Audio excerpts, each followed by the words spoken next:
So Amin Elhassan is in with us, as he is often during the basketball playoffs. We love having him around. We love having him around as a piñata, as a punching bag. You have become that for the network. You are like, is Amin the network's greatest troll, or is Stugatz the network? Who is the greatest troll at the network? Put it on the poll, Guillermo. Amin or Stugatz?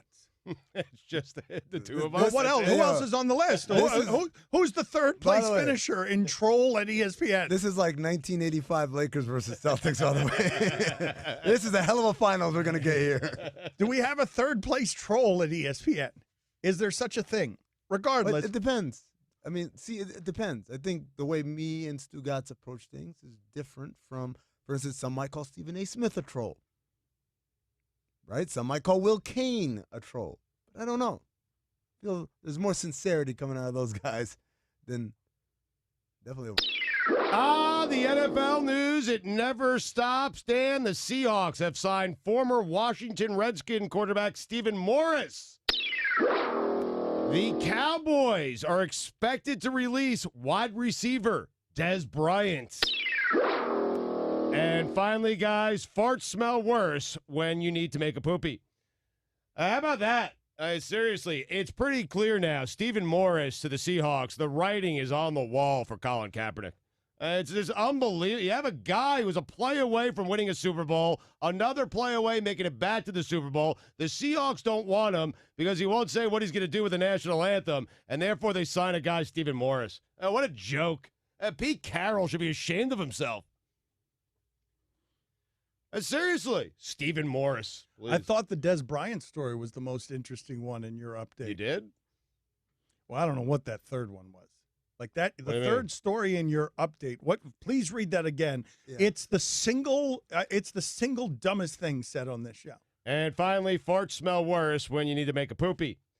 They do. You never noticed that?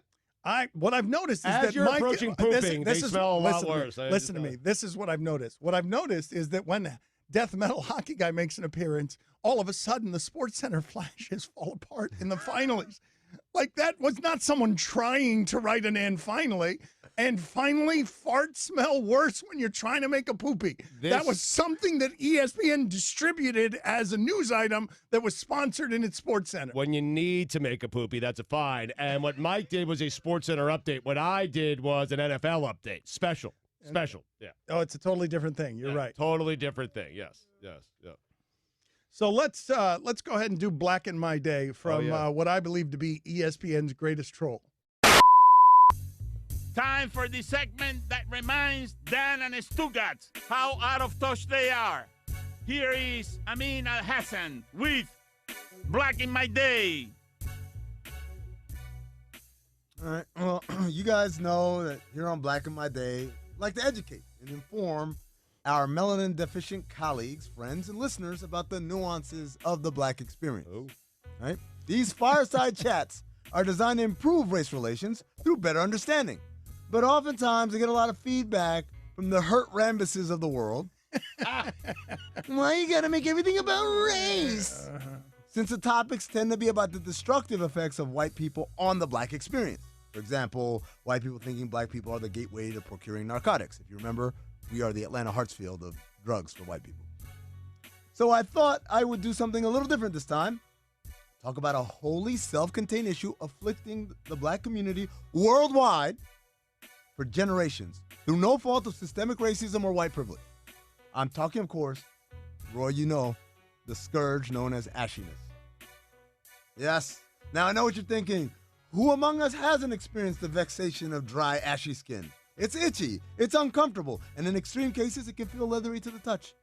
But for most of you, this sensation is a rare occurrence that happens only in the wintertime, and it's relatively undetectable to the naked eye. I mean, think of all the lotion commercials with white people in them. They have to use all sorts of CGI and special effects like fish scales or glowing red sensations to hammer home the point. You're ashy, get some lotion. For my proud Nubian brothers and sisters, though, the war against ashiness is a battle fought daily, during all 4 seasons of the year. The word ashy itself is a literal descriptor. as the skin takes on a tone consistent with someone who's been in the vicinity of a volcanic eruption. Yes, I can ashy be one of my top 10 favorite colors. Like, yes, it can. I don't know. I don't know if it's a color or not. It is a I'm color. sorry. Like the fossilized remains of the citizens of Pompeii. It's like if you got in trouble at school and were sentenced to dust the chalkboard erasers. Or if Scarface sneezed on you. You get the picture. Right? Speaking of chalkboards, by the way, that's another symptom of ashiness. With the use of your fingernail, you can scribe all sorts of calligraphy on your ashy skin. As a result, we must remain constantly diligent throughout the day in our crusade against a foe that is never defeated, but merely temporarily abated. If you let your guard down, you end up being ridiculed, often mercilessly, by others in the community. That's right, Dano. Ashiness is not for the faint of heart. Some particular areas of concern that, we have to worry about. The knuckles. Ashy knuckles have long been a go-to attack point. As for some people, they require constant care. My cousin Amir in Harlem, for instance, he has knuckles that have been described as looking like he just got done punching cinder blocks. Elbows. Ashy elbows are the silent assassins of ashiness. Mainly because they are often in plain sight to the public, Yes. but they elude the sight line of the owner of the No, elbows. yes, I can't it's see horrifying. It's horrifying. So they're ashy. You That's guys right. know. Everyone I don't knows know. except you. It's crazy. The worst. Everyone knows you're ashy except you, who has lotion everywhere except your elbow. Exactly. Ankles. This is a malady that affects me personally, as my ankles tend to get ashy frequently. The ashiest ankles in recorded history, though, belong to this guy I went to college with named Harold, who one day, while playing pickup ball, had ankles so ashy we legitimately thought he was wearing white ankle socks. True story. We thought Harold was wearing socks. Get out of here. And then we realized, no, that's just the he's ashiness of his just ankles. Ashy. So, final word on remedies. I once made the mistake of asking a white coworker for some lotion and being handed Jergens. That stuff sucks. It might work for other activities, but preventing ashiness is not one of them. Same goes for that Vaseline intensive care thing with the pump. They're all too liquidy. All at the same time, you can't use something too thick like petroleum jelly. First of all, it takes forever to apply, but also it'll have you looking shinier than the Silver Surfer. You're just reflecting everything.